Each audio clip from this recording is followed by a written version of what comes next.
ఓం నమ శివాయ నమః. 2023 ధనుర్మాసం ఎప్పుడు ప్రారంభం అవుతుంది? దీని ప్రత్యేకత ఏమిటి? ఇప్పుడు మనం తెలుసుకుందాం. దక్షిణాయనానికి చివర ఉత్తరాయణం ప్రారంభానికి మధ్య ఉండే నెల రోజులు ధనుర్మాసం. ఈ ధనుర్మాస కాలంలో తెల్లవారుజామున కాలం అత్యంత పవిత్రమైనది. ధను అంటే ఏదో ఒక దానికోసం ప్రార్థించడం. ఈ నెల రోజులు జరిగే ఆండాళమ్మ పూజ, తిరుప్పావై, గోదా కళ్యాణం ఇవన్నీ ద్రవిడుల సంప్రదాయాలు. అయితే తిరుమలలో మాత్రం ఈ నెల రోజులు ప్రత్యేక ఉత్సవాలు నిర్వహిస్తారు. సుప్రభాతానికి బదులు తిరుప్పావై పఠనం చేస్తారు. సహస్రనామార్చనలో తులసికి బదులు బిల్వపత్రాలతో పూజిస్తారు.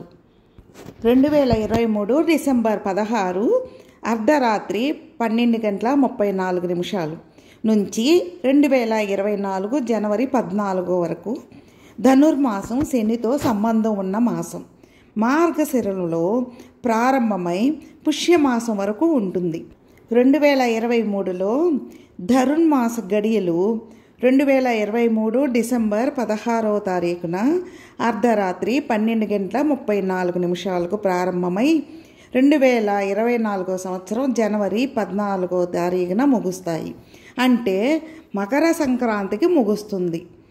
ధనుర్మాసంలో తెల్లవారుజామున శ్రీ మహావిష్ణువును పూజించడం అత్యంత పవిత్రమైనదిగా పరిగణించబడుతుంది. ఈ సమయంలో విష్ణు సహస్రనామం పారాయణ చేస్తారు. ధనుర్మాసం నెల రోజులు సూర్యోదయం సూర్యాస్తమము సమయంలో దీపారాధన చేయడం వల్ల మహాలక్ష్మి అనుగ్రహం లభిస్తుందని చెబుతారు. వైష్ణవ ఆలయాల్లో ఉదయం అర్చన తర్వాత ప్రసాదాన్ని నివేదించి వాటిని పిల్లలకు పంచుతారు. దీన్నే బాలభోగం అంటారు. సూర్యుడు ధనస్సు నుంచి మకర రాశిలోకి ప్రవేశించే వరకు అంటే భోగి వరకు ధనుర్మాసం కొనసాగుతుంది. ధనుర్మాసాన్ని శూన్యమాసం అని కూడా పిలుస్తారు. ఎందుకంటే సాధారణంగా దైవికమైన పవిత్రమైన కార్యక్రమాలను తప్ప మరేదైనా నిర్వహించకూడదని పండితులు చెబుతున్నారు. ధనుర్మాసం సాధారణంగా డిసెంబర్ మధ్యలో ప్రారంభమవుతుంది. ఈ మాసాన్ని సాధారణంగా పూజామాసంగా పరిగణిస్తారు.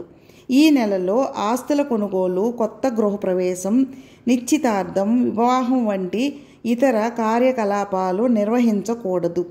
ఈ షరతులన్నీ మాసం పూర్తిగా భగవంతుని ఆరాధనకే అంకితం కావడమేనని ఆధ్యాత్మిక పండితులు అంటున్నారు. ఈ మాసంలో విష్ణువును పూజించే 1000 సంవత్సరాల విష్ణువును భక్తితో పూజించిన ఫలితం దక్కుతుందని విష్ణువునే పూజిస్తారు. విష్ణువు భక్తులకు ఈ నెల కాలం అత్యంత పవిత్రమైనదిగా పరిగణించబడుతుంది. ముఖ్యంగా ఈ ధనుర్మాసంలో వచ్చే వైకుంఠ ఏకాదశి వేలాది మంది భక్తులు విష్ణు పూజ చేస్తారు. ఈ నెల ధనుర్మాసం మొత్తం బ్రాహ్మీ ముహూర్తంలో నిద్రలేచి స్నానాలు ముగించుకుని వేకువజామున పూజలు ప్రారంభించి సూర్యోదయానికి ముందే పూజలను ముగిస్తారు. దీనిని ధనుర్పూజ అని కూడా అంటారు. దేవతలకు దక్షిణాయనము రాత్రి వేళ, ఉత్తరాయణము పగలు. అయితే ఈ ధనుర్మాసం రాత్రి పగలు రెండూ కలగలిసి బ్రాహ్మీ ముహూర్తంలో లేచి స్నానం చేసి స్వామిని పూజించి నైవేద్యాలు సమర్పిస్తే కోరిన కోరికలన్నీ నెరవేరుతాయి అని పెద్దలు పండితులు చెప్తున్నారు. శాస్త్రజ్ఞులు అందరూ చెబుతున్నవి ఇవి. ఫ్రెండ్స్, విన్నారుగా, మనము చేసి ఇవన్నీ పాటిస్తాం.